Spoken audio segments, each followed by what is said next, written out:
Good morning. I am calling to order our first Committee of the Whole meeting of the year. This is our regularly scheduled meeting of the Committee of the Whole. And my name is Elizabeth Glidden. I'm the chair of this committee, and I'm joined today by council members Cano, Reich, Bender, Andrew Johnson, Fry, and Palmisano.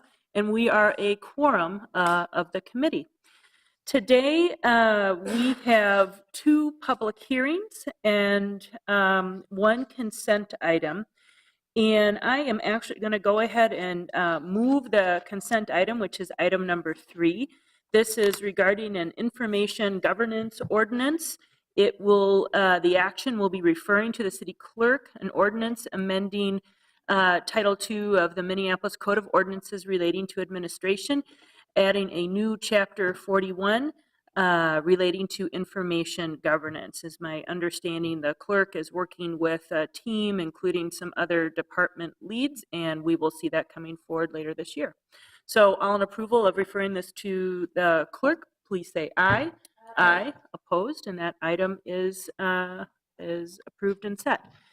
So now we are turning to the two public hearings that we have set for today. The first is a proposed charter amendment relating to the use of premiums received in a bond sale.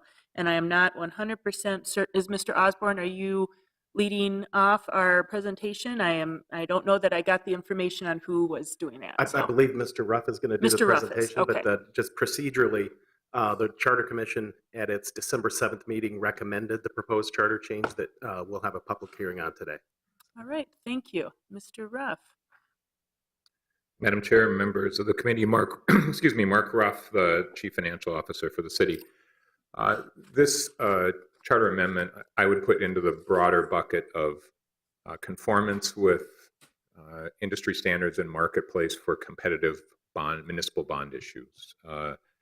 A bond premium is the subject of this discussion and this public hearing. Just a little background for the council.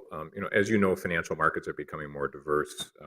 The types of bond buyers that are out there that purchase the city of Minneapolis are a variety of folks. They're individuals, they're corporations, they're banks, in some cases even now life insurance companies. And an example of this complexity is not just at the bond market, but when you go get a home mortgage, you get lots of options. The mortgage company or bank may give you the option of not putting any money down. You may be able to, if you have enough appraised value, just to wrap all the fees into that. You may be able to pay points, your term. All of those things are flexible these days. And in the same way, most municipalities are trying to give flexibility to bond buyers to try to attract a broader base. With very low interest rates, and because of the way federal tax law works, and because of the way those tax laws affect tax-exempt interest, which is the majority of the debt that we sell, many bond buyers will pay a premium. And so what this means is we get more money than the par amount of the bonds. Okay, this is a relatively new phenomenon over the last 10 to 15 years. When we get premium bids, we have a third-party financial advisor who calculates the lowest cost for us at true interest cost, which is an industry standard as well. This premium could be a very large dollar amount. So if we have a $100 million bond issue, we could get a premium of easily $10 to $15 million. And so I think this charter originally, people said on the off chance that we got a premium 25 years ago, what do we do with that money? And the response in the charter was, well, we should put it in the debt service fund and make sure that just goes to pay back the extra costs. And we don't use it for project costs, because then we're not going to have enough money to pay back the bond.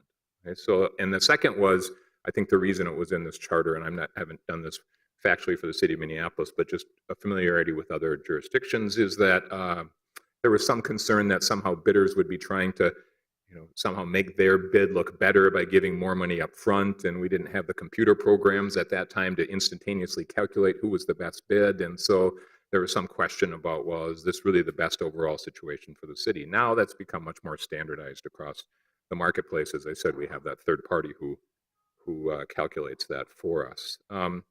So this getting extra money and having put it into the debt service fund causes us complications. Okay, So we could reduce the size of the issue, but we still have some starter restrictions on how we use that money. We could increase the first payment, but then we lose money by having a bunch of money in a debt service fund that we're paying interest on that we're really not earning as much interest on. And so the question is why don't we just tell the market not to give us a premium, which we have been doing, actually. The problem is we lose bidders, okay? And we have less bidders, we have potentially higher interest rates, and it's not in the best interest of the taxpayers and the ratepayers for the city of Minneapolis. As I said, this is a conformance to what is more industry standards. Many of you know that I used to work for a consulting company that did this every day. We did about 350 bond issues a year for different cities, counties, and school districts in the Midwest area, and we had these discussions on a regular basis with clients. Here in the slide, it just presents why we think it'd be more efficient in terms of having more of a sale process that conforms to the industry.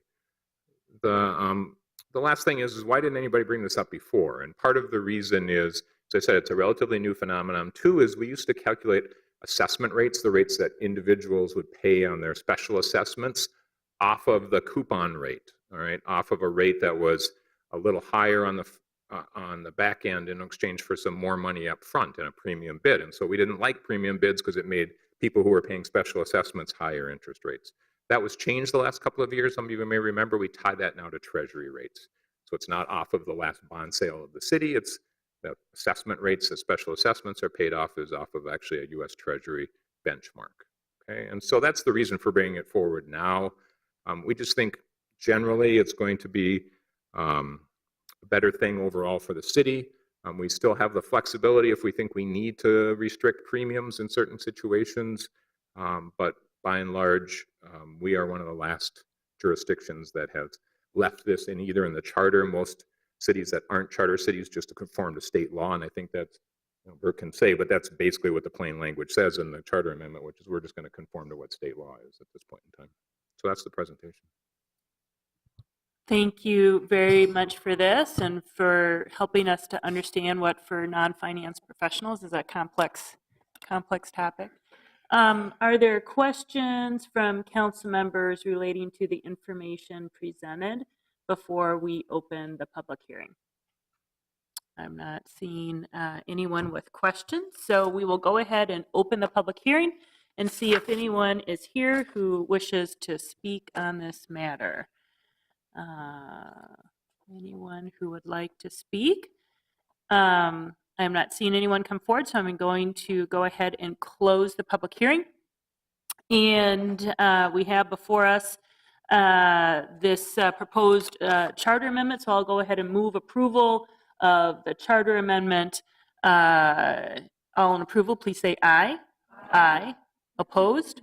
And that item is approved. And at the end of our meeting, I'm going to talk about some date issues relating to how we move this forward, because to approve it at a full council meeting requires 13 council members to vote in approval of this item.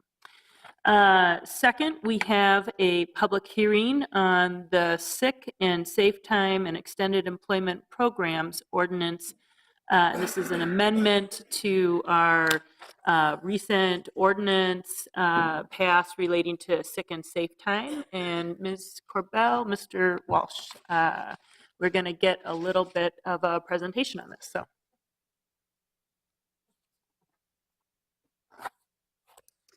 Chair Glidden, members of the committee, my name is Brian Walsh. I'm a supervisor of the Labor Standards Enforcement Division in the Minneapolis Department of Civil Rights. The amendment before you today exempts from application of the Sick and Safe Time Ordinance a very particular employment relationship, and that is one involving participants in the state of Minnesota Extended Employment Program. That program assists individuals with severe disabilities in obtaining and retaining employment. It allows employers participating in that program to provide as few as 5 sick days per year that would application of the sick and safe time ordinance would requires employers to provide up to 6 or a minimum of 6 days per year for full-time employees. We want to avoid any disincentives for employers to participate in the extended employment program. That is the purpose of the amendment. Okay, I'll see if there are any questions from council members. I'm not seeing any, but again, I think this is, as I understand it, this is a very specific and special program, a kind of a unique relationship of how the state funding rolls through. And again, state law does address sick days relating to this particular and finite group of individuals that may be affected. Not seeing any questions, informational questions from council members. We can go ahead and open the public hearing and see if there is anyone here who would like to speak on this topic. Anybody who would like to speak on this amendment relating to extended employment programs? I'm not seeing anyone come forward, so we will go ahead and close the public hearing, and I will move approval of this ordinance amending Title II, Chapter 40 of the Minneapolis Code of Ordinances relating to administration workplace regulations. Discussion on that motion? Seeing none, all in approval, please say aye. Aye. Opposed? And that item is approved. Next, we have reports of committees, and first we have Community Development and Regulatory Services with Councilmember Goodman. Thank you, Madam Vice President. There are a number of items on our agenda, 22 in total, so I'll note that items 1 through 6 are land sales. Items 7, 8 are license actions. Item number 9 are the regular liquor business gambling license applications, as is item 10 and 11. Item 12 is extending the option agreement with United Properties for the Nicollet Hotel redevelopment block. 13 is a change in the Workforce Council name. 14 is a quitclaim deed with Hennepin County for the Lake Street and Streetscape project and reconstruction. 15 is an issue having to do with our revenue bonds. 16 are modifications in the term sheet for the redevelopment project at 800 Washington. 17 is the agreement to finally move forward with the MnDOCS project. 18 is the Upper Harbor Terminal redevelopment master team selection. 19 is a bond issuance with OATI, the final bond issuance there. Item 20 is a contract with Hennepin County on MFIP. 21 is a low bid, and 22 are the infill housing work group recommendations. This is just very basic recommendations framework about how to move forward, and we'll be bringing more meat on the bones in the next 2 cycles, I believe. I'm happy to answer questions on any of those items. All right, I'm not seeing any questions. Next, we have Health, Environment, and Community Engagement with the chair of that committee, Councilmember Gordon. Thank you, Madam Chair. The Health, Environment, and Community Engagement Committee will be bringing forward 9 items for consideration. The first is appointments to the Public Health Advisory Committee. The second is direction to staff to develop a variance to allow dogs in some of our business establishments. The third is an amendment to an agreement with the Center for Energy and the Environment to continue doing work on our building benchmarking and disclosure services. And the fourth is just an amendment to an agreement with OMEDA to continue online diabetes education services. The fifth is authorizing submittal of a grant to the Department of Housing and Urban Development. It's a significant grant application, $3.5 million, to provide lead remediation and healthy home services. The sixth item is accepting a federal grant from the Wilder Research Center to participate in a study on intervention strategies in school-based clinics. The seventh is accepting federal funding from the Department of Health, Minnesota Department of Health, for public health nurse home visiting. And the eighth is authorizing an agreement with Pillsbury United Communities to provide sexual health services for young men. And the ninth is staff direction directing staff to request additional funds to support sexual health services for young people.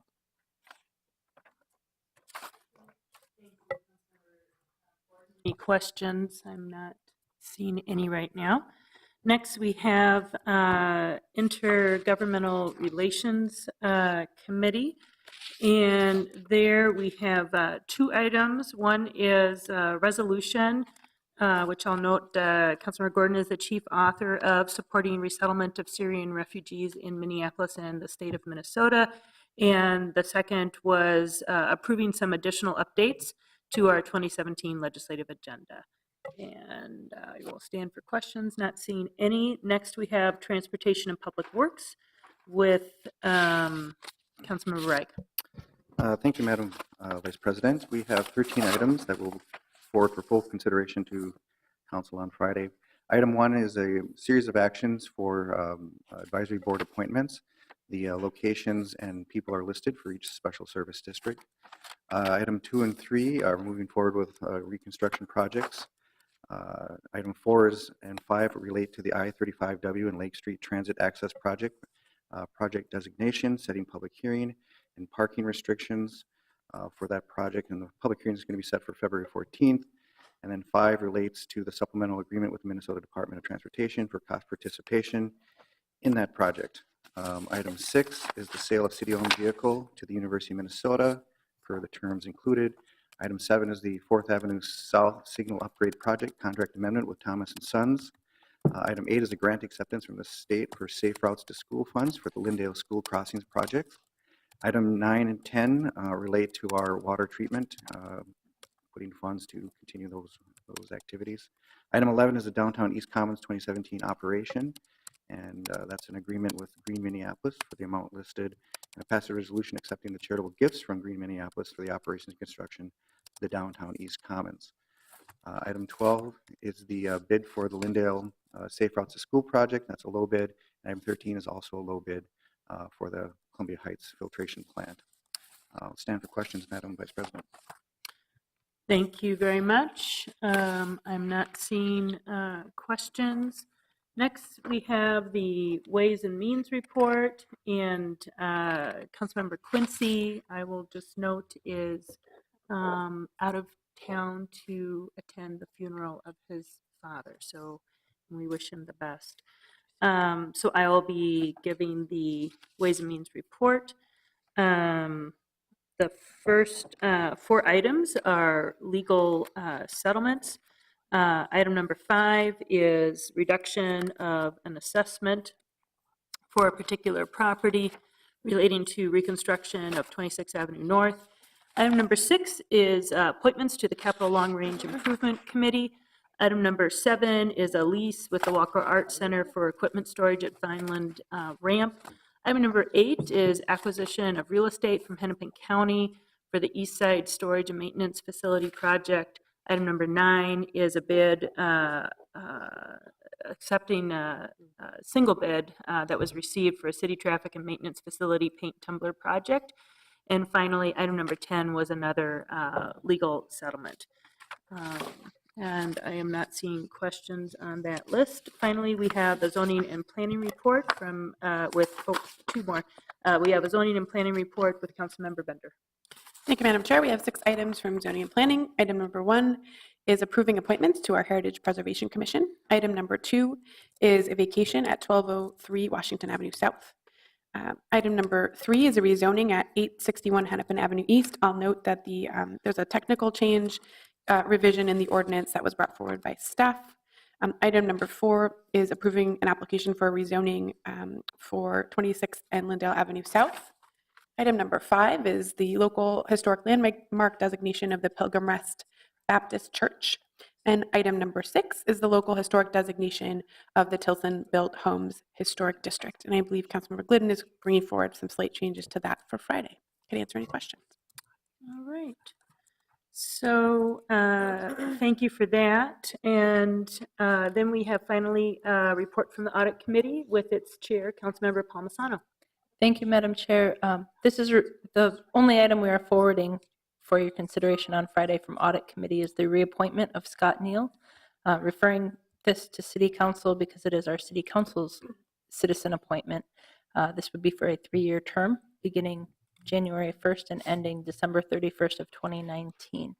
I also wanted to use this opportunity to note that at last week's organizational meeting, the Minneapolis Park and Rec Board has appointed Liz Walensky now to serve on this audit committee. So we're excited about her participation. In fact, one of the reports from audit this week was a landmark project in one of our first efforts of a major audit with the park board. So I'm happy to answer any questions. All right. Thank you. So that concludes our reports of committees. I had a couple of brief items I wanted to update committee items on.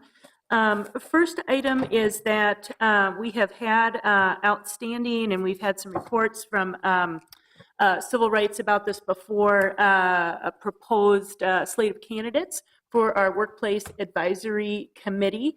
And I want to thank staff and also a committee which included some council aides and some folks from the mayor's office for doing some interviews and otherwise reviewing and recruiting candidates for this committee.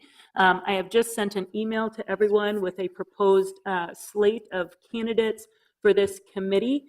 And I think Council President has also been part of reviewing this slate, and I think she or I would be happy to go and talk to colleagues to make sure you've received it. Civil rights, I think, would also be available for that. Our hope, unless we hear an objection from colleagues, is that we might be able to move this forward on Friday. The only issue is if we don't move it forward on Friday, then it's just another 2 weeks before we're able to set members to this committee to move forward. So that is a piece of information. The second item I wanted to mention was that we had originally intended to vote on our proposed charter amendment this Friday at the council meeting, and as I noted, Councilmember Quincy will not be available for this meeting, and we do need 13 council members to vote on this. So we have two options that we are exploring. The first is whether we might be able to set a special council meeting sometime within the next 2 weeks. I'll just note for colleagues, we're expecting another council member to likely be out at our next council meeting, which would be the 27th of January. So we would either seek a special council meeting for the purpose of considering and voting on this charter amendment, or we would move this, our last opportunity, I think, to vote on this would be the following cycle, which is February 10th. So those are our two options, and the clerk's office will be contacting your offices so we can solidify what ends up being the best option. So thank you for your patience as we work that out. And I believe with that, we have concluded with our business for today. We are adjourned. Thank you.